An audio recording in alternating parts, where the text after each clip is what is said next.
everyone. You're listening to When They Forget, a Dementia and Alzheimer's Stories podcast. Welcome to the show. We hope you enjoy it. My sister and I are going to be sharing stories of our mothers and all of the jobs that she had when we were growing up and as young adults, and how her hard work and her work ethic became part of her reality. And when she got Alzheimer's, how that's where she goes a lot of the times in her mind. And what's amazing about sharing these memories is I learned something new. I learned a new story about our mom, how our mom and dad met. I had never heard that story before. So we hope you enjoy it. Hi, sister. Hello, sister. Switching it up. How are you today? I am fine. I'm okay. Good. I'm all right. I can't jump to good this week, but I'm okay. Good. I am glad. You're going to have to edit this out. We can't forget the fact she worked at American Airlines and she took the trips. What trips? Remember she used to work at American Airlines? She would get off work and she would just take a trip to Houston. Oh, yeah. Okay. Yeah, I don't know if we want to go that far back. Well, if we go back that far, we have to tell the story that I got from both her and Dad about how they met, because they met at American Airlines. And see, this story, I'll just tell it really quickly, is the epitome of mom. It's just the epitome of mom. So then tell the story. Okay. I want to hear this. I've never heard it before. Okay. She started out her career working in customer service at American Airlines. She was a booking agent. She checked people in for their flights. She did all of that customer-facing stuff. And then at some point, she was put in the back where she handled all of the meals that were going on different flights. First class, all of that stuff. And that's where Dad worked. He worked in taking all those things and running them out to the planes and loading all the food on. And Dad did not like Mom at all when they first met. And she had been demoted because she pissed people off too bad in customer service.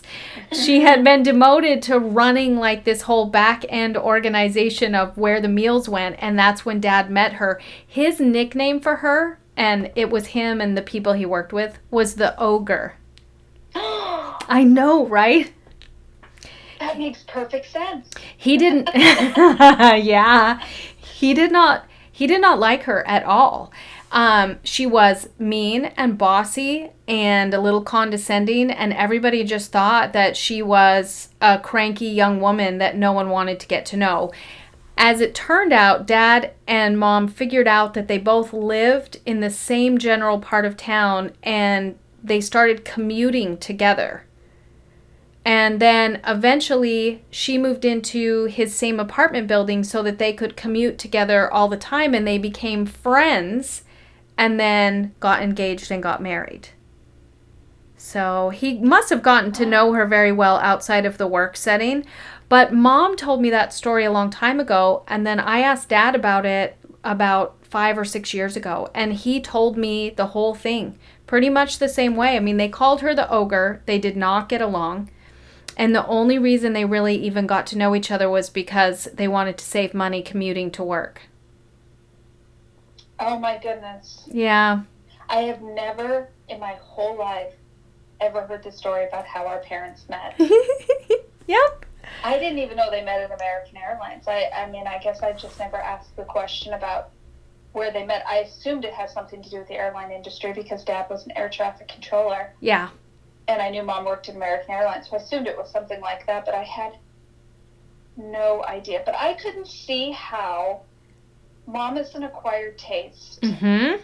I mean, she really is. And some of that comes from the fact that when she was younger, she was the oldest of all of her siblings, and she had to parent them and raise them. And so she was put in this role early on in her life. And it really just made her kind of an angry person. Yeah. And so it was really hard to get to know her. And when things did not go her way and people did not do what she wanted them to do and expected them to do, us included, you and I, Yep. there was hell to pay. Yeah. Oh, yeah. And it was just the way she was. And I think her mom was that way too. And I would assume some of her brothers and sisters are that way too, although they're a little bit different because, you know, mom bore the brunt a lot of the responsibility growing up, and the kids, her younger siblings, got to be children, and she didn't. Yeah, she did not. So that does not surprise me that Dad did not like Mom to begin with. I mean, and he didn't like her in the beginning, and he didn't like her in the end. No, he did not. He only liked her for a little while in the middle. And we were born. Yeah, and that's how you and I came to be. Yeah. His dad liked her just a little bit in the middle. Oh my goodness, that's amazing. Yeah, I like that story.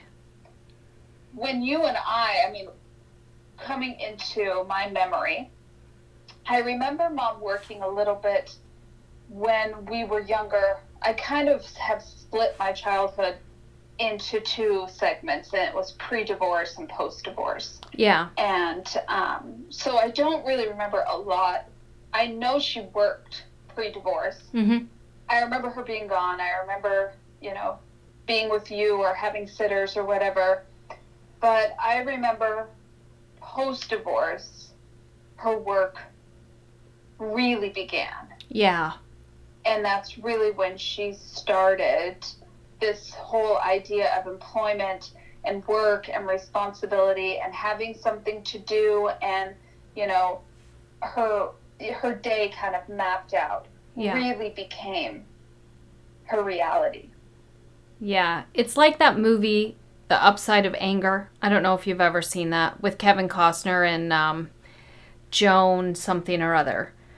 And I don't remember that movie. In that movie, her husband goes missing, and she never finds out. Well, it is years before she finds out what happens to him. But yes, I have seen that movie. I'm sorry. She becomes very, very angry. She goes from being one kind of mother to her girls, who are all pretty young, our age, when our parents got divorced. And then she spends years being this incredibly angry, hardworking, driven, independent woman. And it isn't until the end of the movie when she figures out what happened to her husband, and that he didn't leave her and run off or, you know, accidentally die trying to escape having an affair or something like that, that she finally calms down. And I always think of Mom when we knew her after our parents got divorced, you know, through until we both graduated from high school, as sort of that character in The Upside of Anger. She was that driven and that focused, and that she carried a lot of anger. Oh, a lot. Yeah. A lot of anger towards Dad. Oh, yeah. I mean, it was all pretty, I mean, we got it a lot. Mm-hmm. I think of the two of us, and this is my perception, it might be not yours, I felt like I took more of her anger because I looked like Dad. Yeah. I look more like Dad, and I act more like Dad than you do. Mm-hmm. You favor her. And so I felt like I took a lot of that. But she was very angry, and she was very much stuck in this victim role and mm-hmm. this I have to do everything myself. Mm-hmm. So I have to be the one that takes care of my girls. I don't need any help. You know, incredibly independent, very driven, very hardworking. I mean, you and I definitely get our work ethic from her, and watching how hard she worked and how she would have done anything to put food on the table. Yeah. So you start us off with some of the jobs that Mom had, specifically right after Mom and Dad got divorced. So the first job that I remember her having, and this was in the watermelon pink rental house. Oh, that was a fun one. Was the hospital job, mm-hmm. because I remember her being gone overnight. Yep. I don't remember, did she do anything during the day? Was there a second job in there, or was it just the CNA at the hospital overnight? I think that was the first job that she got, was doing that. And then she moved into Ear Mountain Machinery, mm-hmm.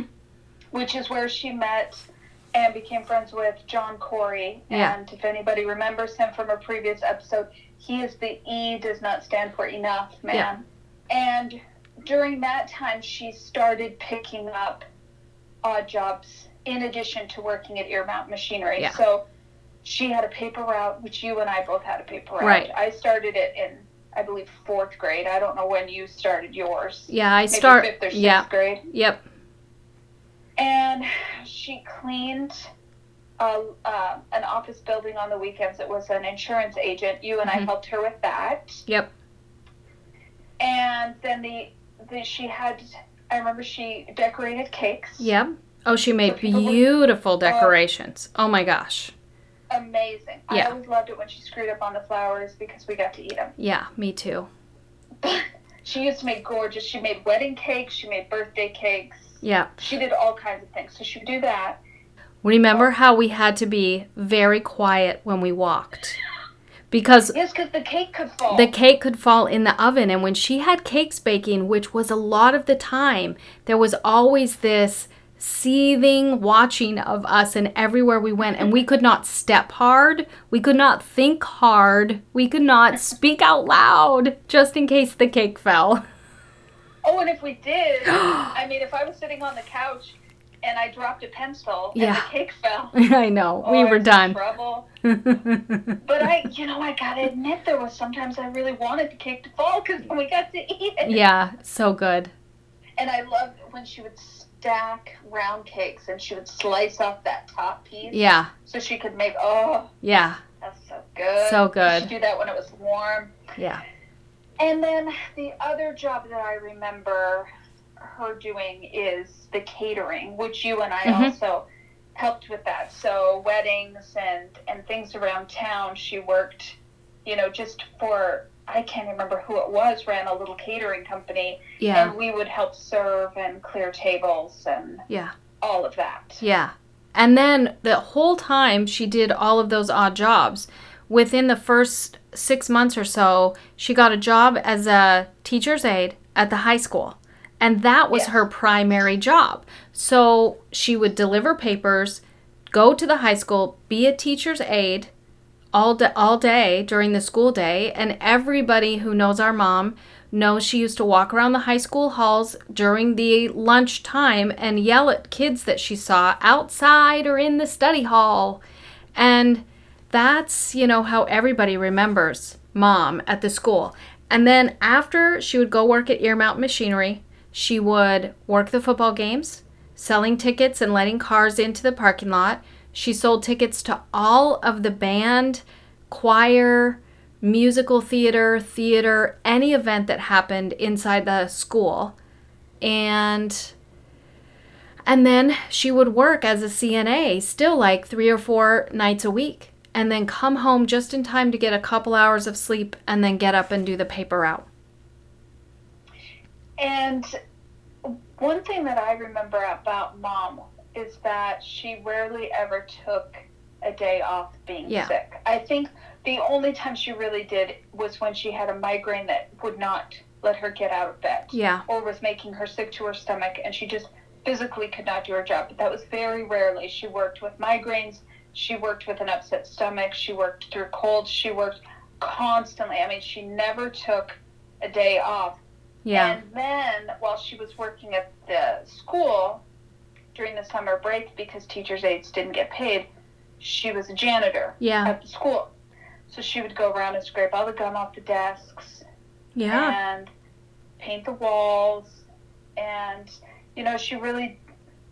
I have to admit that part embarrassed me a little bit. Mm-hmm.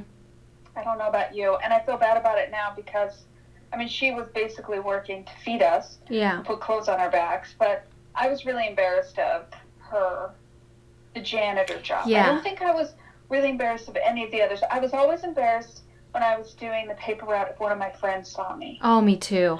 Or one of the older high school boys, if they saw me, I was always like ducking behind trees and cars so that nobody would see me because I was embarrassed of having a paper route. Yeah. But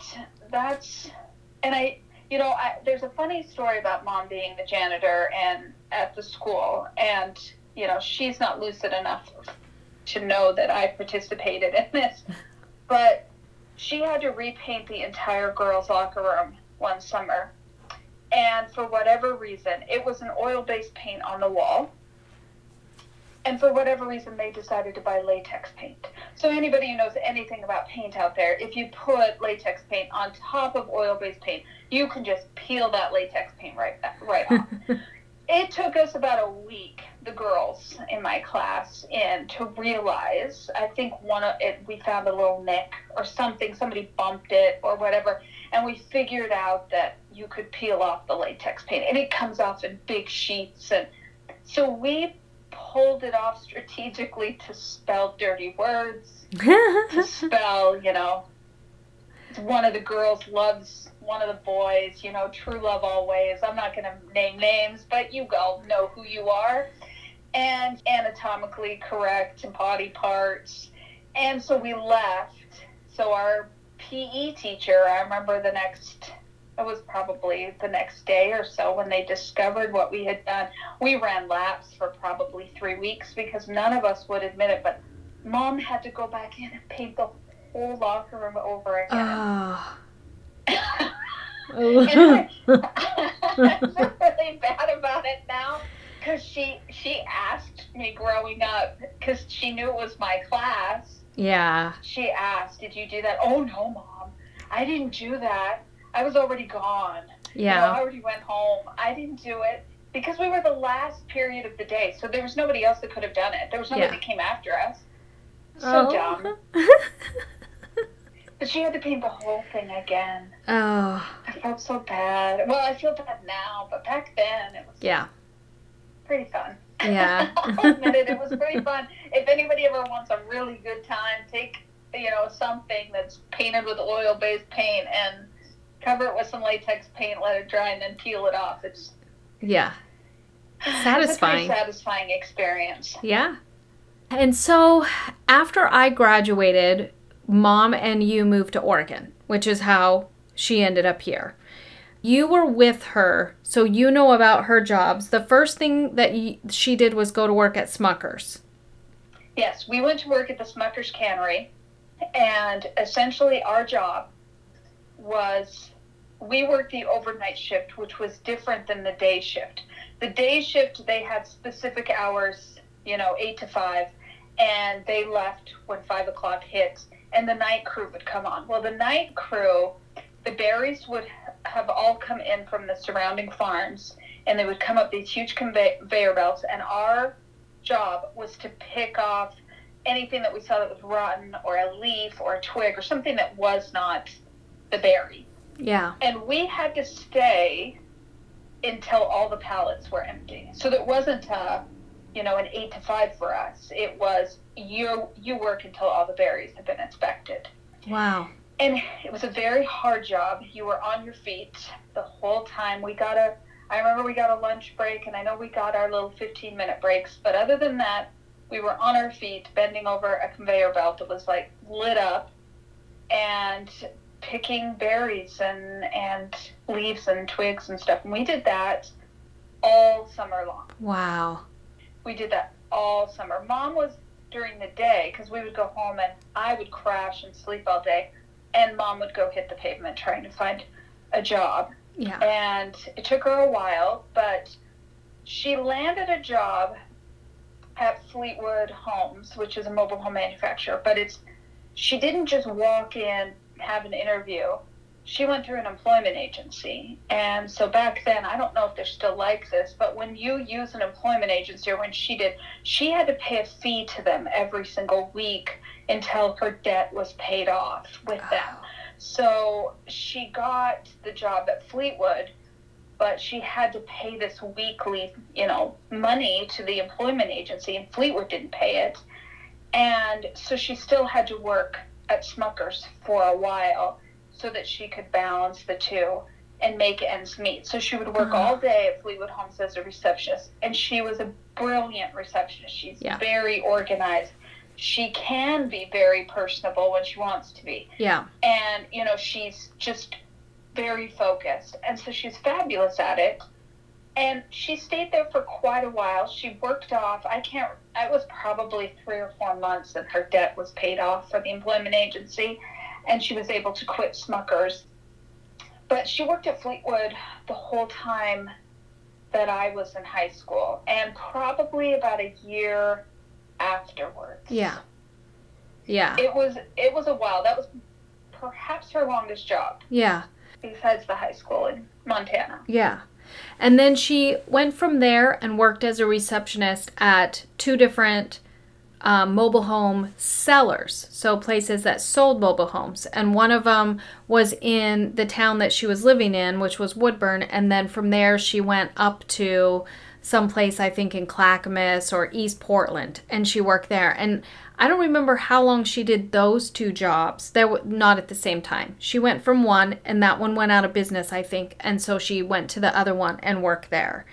And then after that, I remember her getting the job at KUPL, which is a local country radio station. I don't know if it still is because I haven't listened to KUPL in a really long time. And she was a receptionist there. So again, she was answering phones, she was talking to people, she was meeting the clients that came in. Anybody that won anything on a radio show, they had to come in and check in, and she would give them their prize. She really seemed, even though she was a hard lady to be around sometimes, she really did love to be around people, to talk to people. She did, and I remember that the couple job, which, by the way, I was just in Portland not too long ago, and I'm the sorry sap who still listens to the real radio, and couple still does play country. Okay, yay! Yeah, KWJJ and KUPL. Okay. They both still play country. But of all of her jobs that I remember, she loved couple the most. The most. Oh, yeah. She was the happiest at couple. She got to meet country stars. She got to talk to the radio personalities. Yeah. She got to, meet people who came in. And you could tell that she loved it because of how she treated the people who came through the door. Yeah. Towards the end at Fleetwood, she was getting very disgruntled. And, it was time for her to go because people would come through the door and she wasn't as nice. Yeah. And so you could just tell couple, the radio station, that was her, I think, my opinion, her absolute favorite job of her whole life. Yeah. I would agree with that. She did, towards the end of that, she needed her hip replacement. And so she missed a lot of work, and she really struggled with how much her hip was hurting her. And because of her migraine, she had taken aspirin, a combo of aspirin and Tylenol every day for years and years, and she had to get off of that in order to have her hip replacement. And they struggled with her in her receptionist position because she was kind of cranky to people, and she was cranky to the station director's son one day. Oh. Yeah, and so after that, she didn't work there. And that's too bad. It was hard for her. Yeah. She was in so much pain. By this time, I was in Arizona. Yeah. And I remember her coming down to see me, and it got progressively worse from visit to visit. Yeah. And chronic pain, I've seen chronic pain in my own life, and people that I've cared about. Chronic pain changes your personality. Does. And it really did change hers. Yeah. And it's sad that that's how that job ended. Yeah. Now, while she was at the radio station, is that also when she was volunteering with? Yeah, the Portland Center for Performing and Arts. She worked in their gift shop. And for that, she got tickets to shows. And I remember shows she couldn't attend, she gave us tickets to, and we went. And so she loved that job too, because all she did was sit and talk to people and show them stuff and make small talk and ring them up and say, have a nice day. She loved that. Yeah, she was really good at, she is a very personable, nice lady when she wants to be. I know we keep saying that, but really when she wants to be, she really, maybe I might be that way a little bit too, I guess. Yeah. As I'm thinking about it. But I don't think she worked anywhere else after the radio station before she moved to Arizona. Did she? The only thing she did, I think, was seasonal work at that place called Best. Oh, yes. The thing that I remember about Best was It was like a Montgomery, oh my God.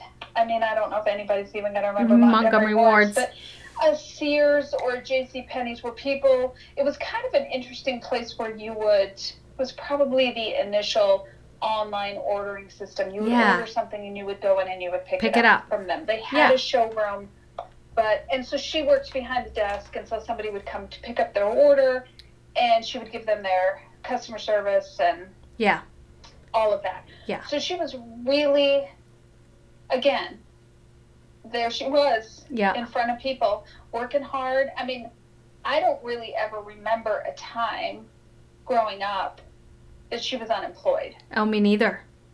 She was always doing something. Yeah. And then she moved to Arizona, and the primary reason she moved to Arizona is, God bless her. Yeah. I found out I was pregnant with Tommy, and he was an unexpected surprise. Yeah. And Tom, my husband, was a police officer who worked nights, and I worked at a community college during the day. So he and I had opposite shifts, and there was no one to really watch Tommy. One of us he was going to have to go into daycare, or one of us was going to have to stay home. Yeah. And so Mom moved down to be our Nana/nanny. Yeah. And she came to work for us and helped us with Tommy. And she would watch Tommy while Tom slept during the day. She would babysit in the evening so that, I could get stuff done. I mean, she was just an absolute godsend when she came to Arizona. Yeah. We paid her as we could, but she also, at that point, went to work at Gap. Yep. And she went to work at Gap because she wanted something to do on the weekends. Because I was off on the weekends. There was nothing for her to do. And moms never want to just sit around. And so it wasn't really a money thing at that point. She was getting her Social Security, and she was retired. Working for us. Yeah. Yeah. She went to work for Gap, and they put her to work in Baby Gap because Mom loves babies. Yeah. Babies. And she was just fabulous when somebody would walk in with a baby, and she would just, coo with the baby and make the baby smile and sell the mom everything in the store that would go so cute on the baby. Yeah. I mean, she was just fabulous at it. I mean, they raved about her. And she worked at a few different Baby Gaps around the Phoenix area. And she was just fantastic. I mean, Tommy was the best dressed kid at school. Yeah. Or at preschool, because he was, dressed in all the Gap clothes. Yeah. I mean, he was just... She brought him home. I can't even begin to tell you how much money she must have spent. Yeah. Probably her whole paycheck. But I would say that was probably her second favorite job next to the radio station, was working at Baby Gap with all of the babies. Yeah. And then towards the end, she was a crossing guard. And I know that she ended up, and I don't know how she ended up not working at Gap anymore.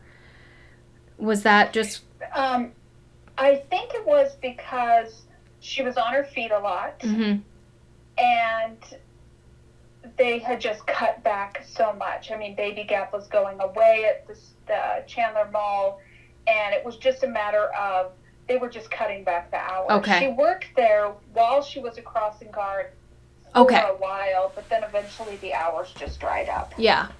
Yeah, and I always called it the Key Lime School, because I couldn't remember the name of the school, but she was a crossing guard at the Key Lime School. It's the Kyrene School District, See? and it's Kalina. Because Tommy went to Kalina, and that's the only reason I know that. But yes, she was a crossing guard at the Kalina Elementary School. Okay. And there was, when she was up here for the wedding in 2011, when Brian and I got married, she told me the cutest story about this little kid that she would always take across the crosswalk to school, and then when she would go back out, he would run back out after her and say, "Thank you so much for crossing me." And then he would run back. And she enjoyed doing that so much. And I think, again, it's because she was around people, little kids, saying hi, talking, and being social. Oh, yeah, she was fabulous at it. And when everything happened with her going into the hospital and getting diagnosed with dementia. When I had to call that principal and tell him what had happened, he cried. Yeah. He was really sad. He said, we will truly miss Bobby. And she was trying to go back to work. She I was? remember after she got out of the hospital, she was trying to get back over there, and we couldn't let her go. Yeah. But that whole school and that community, that I remember they came together, and she was already gone at this point. We'd already sent her up to Oregon. And they came together, and I don't know where it is now, but they took a picture, and everybody signed it and gave her all of these lovely little notes about how much they loved her and how much they were going to miss her. I mean, that principal was brokenhearted that he lost. Because I can imagine, the life of a crossing guard is not an easy job. It's kind of like a bus driver. Yeah. You have to deal with a lot of crap. But, Mom did it so well. That was her final job. That picture's in my garage. Oh, it is? Yeah. Okay, so it is still around. I'm so glad, because I remember when they gave that to me. Yeah. And then I took it up to her. She was so touched by that and how much they missed her and everything. Yeah. So.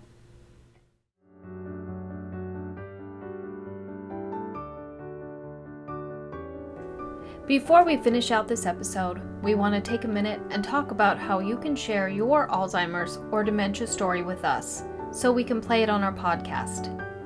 We have a voicemail line you can call. That number is 850-254-9595. For our international listeners, or anyone really, you can also record your story on your cell phone and email that to us. Our email address is whentheyforgetpodcast@gmail.com. And if you don't want to send us a recording, you can email us your story and we'll read it on the podcast. You can also find us on most socials at the handle When They Forget. And while we're at it, we'd love it if you would rate and share our podcast wherever you're listening. But if you could rate the show in Apple Podcasts, that would be exceptionally great. All right, now let's get back to this episode.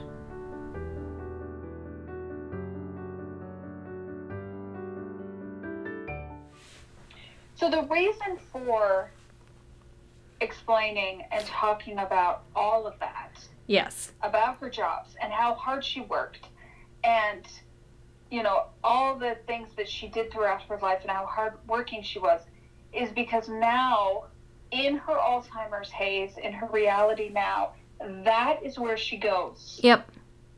That is the number one delusion our mother has, is she thinks she's working. Yeah. And I believe that is a lot of the way that her brain copes with being where she's at in the memory care unit, is she doesn't believe she lives there, she believes she works there.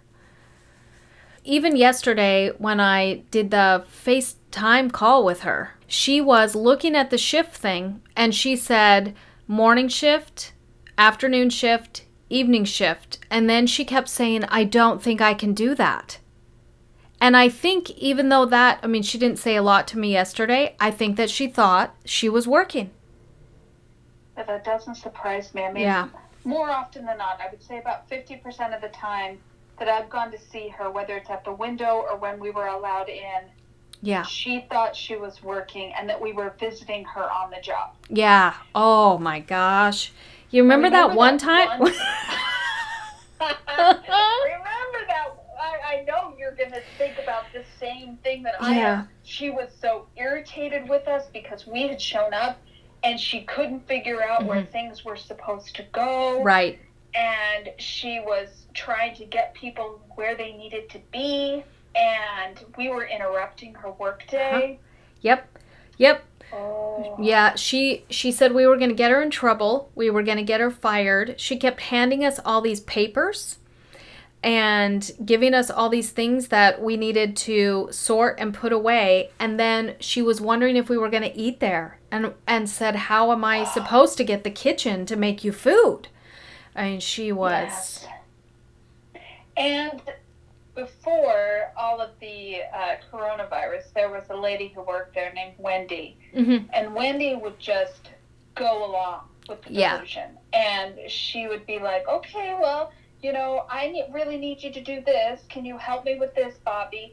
And then when we would show up, she would say, you know what, Bobby, you've been working really hard. Why don't you take the rest of the day off? Yeah. And then Mom would settle and she would talk to us, and Wendy's not there anymore. But, so now there's nobody helping Mom with that delusion. So I'm sure she continues to be frustrated by that. But I remember one time we went and she was going to quit because she couldn't handle the people anymore. And, that meant she had to move. Yes. But they had taken her stuff. Oh, and then there was the one time where she was crying because she had done something with the salad bar. Oh, that's right. She felt really right. bad about the salad bar because she'd really screwed up and done something right. out of anger. And they were going to fire her. Yep. And she didn't want to lose her job. And I remember she was just heartsick over that. And I was like, well, Mom, everybody makes mistakes. And she was, but it wasn't a mistake. I did it on purpose. Mm-hmm. And, it was just... Yeah. And she feels like it's her job to keep, the residents happy. Yes. So when one of the other residents is walking around and, yelling incoherently, Mom really grates on Mom's nerves because she feels like she's responsible for making sure everybody's happy. Yeah. And if someone's not happy, then it's on her. Yeah. And so she's got to deal with that. Yeah. And it's just where she goes. Yeah, she thinks a lot of times her roommate is her responsibility. The lady who shares a room with her, that woman is Mom's responsibility to keep an eye on her, to be with her at dinner, and to take care of her. And then the other thing that happened, and this is all before the pandemic, she used to go to a day center twice a week, and it was through Elder Place. And so she would go to this day center, she would play bingo, she would get her nails painted, they would, she would see a doctor if she needed to. But there were different people that came from different places, and they would sit around her table, and Mom was the only one who had Alzheimer's or dementia. The rest of them were all just wonderful elderly people who went to a day center, and they loved her so much and loved talking to her. And she thought she worked there.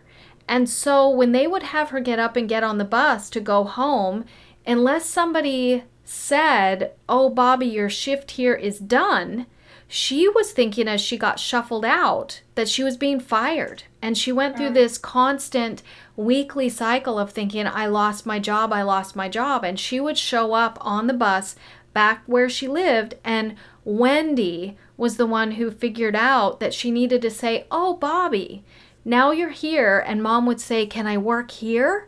And Wendy would say, sure you can. You have a job here.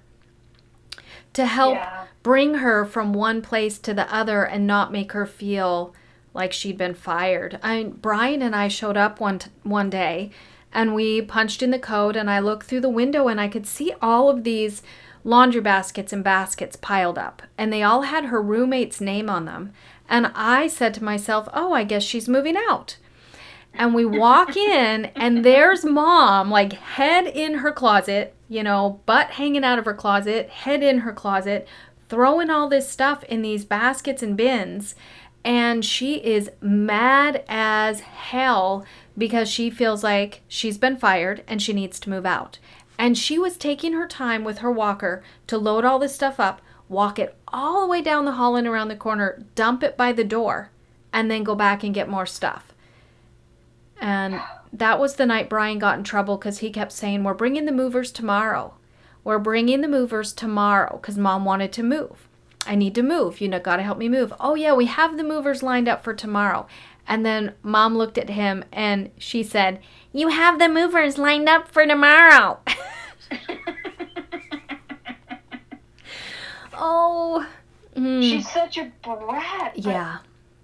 The working thing I can completely understand. Yeah.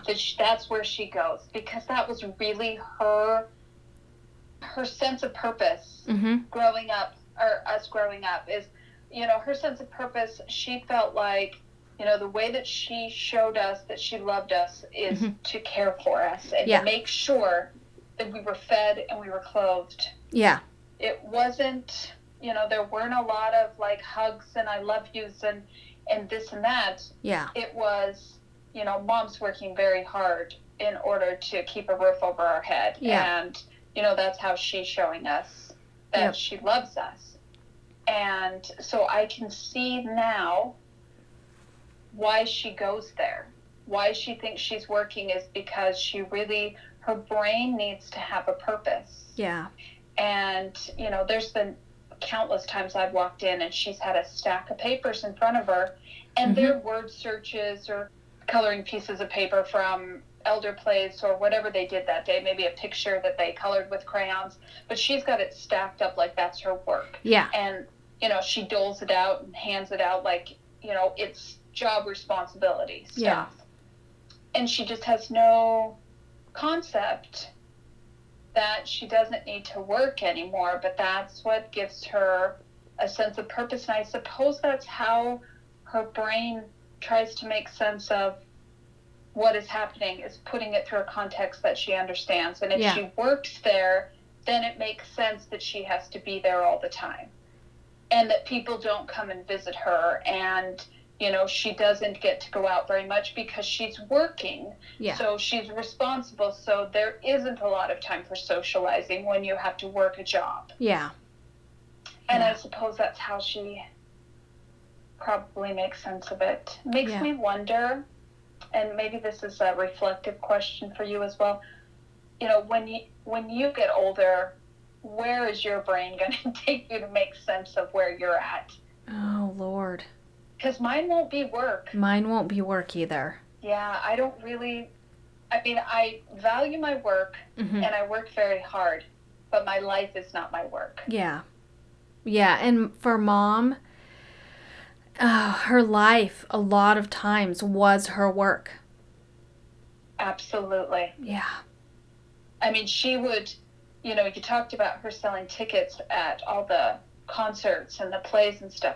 You and I were in all those concerts and all those plays, and she would miss the beginning of every single one. Yep. And then, part of intermission because she had to be working. And so she missed things because she was working so hard. Yeah. And, her life, her existence was working. Yeah. So it makes me wonder where my mind will take me. Yeah. I don't have an answer. It's not like that day I asked you what picture will center you. I don't really have an answer to where my brain will take me, but our mom's brain definitely takes her to, her job and to working and to having that purpose. And that's why, going through that list of jobs that she did, that's the reason that we went through that whole list, is to illustrate why now that's where she goes. Yeah, I think one place that I might go is I need to find seasons 1 through 4 of Married at First Sight Australia. Married at First Sight Australia is here? Is here. Oh, we need to watch that. We need to find that. Oh, yeah. I'll be in my 80s looking that up on the internet, trying to find out where I can stream that. Maybe that's where I will go. My brain will probably take me to space, and I will be, the first officer to Captain Janeway on Voyager out in space. Yeah. Somewhere. That will be an interesting time for my children to try and keep up with that delusion. Yeah. Oh, that's funny. It'll be a lot more challenging than work. Yeah. Yeah, see, I'll be like Scully's partner in the X-Files. That's, because I loved that show. I think really I would probably end up stuck in TV or movies or a book or something like that. Yeah. Because, I love to sit down and turn on something on Netflix, or when I used to have DVDs, watch DVDs, or watch recorded TV on a VCR from ages ago, and just dive into a show and watch a ton of episodes right in a row. Yeah. Yeah. I can see that too. I could see myself going into TV. Yep. Going into some serious dramatic TV, or just like I mean, really, the one I watch probably the most next to Once Upon a Time is Voyager. Yeah. That's probably where I'll be. Grey's Anatomy will be on season 42 by the time we're in our 80s. We could just catch up on all of our Grey's Anatomy. We could, and then there you go. Yeah. We could think that we're doctors at a hospital, and that's why we're in a hospital-looking place. Yep. And we could go around and try to resuscitate people who don't need resuscitation and diagnose them with diseases. Oh, you have stumbled onto something there. Yep. That's it. And that's our show, everyone. We really hope that you enjoyed hearing stories about our mom and how our mom and dad met and how much of a hard worker she was while we were growing up and as young adults. We love talking about our mom, and we know that you enjoy listening to stories about her, but we would really love to hear your stories. So we hope that you will keep sending them in. And if you haven't sent us one yet, we would love to hear from you. When they forget, we remember. Have a great day.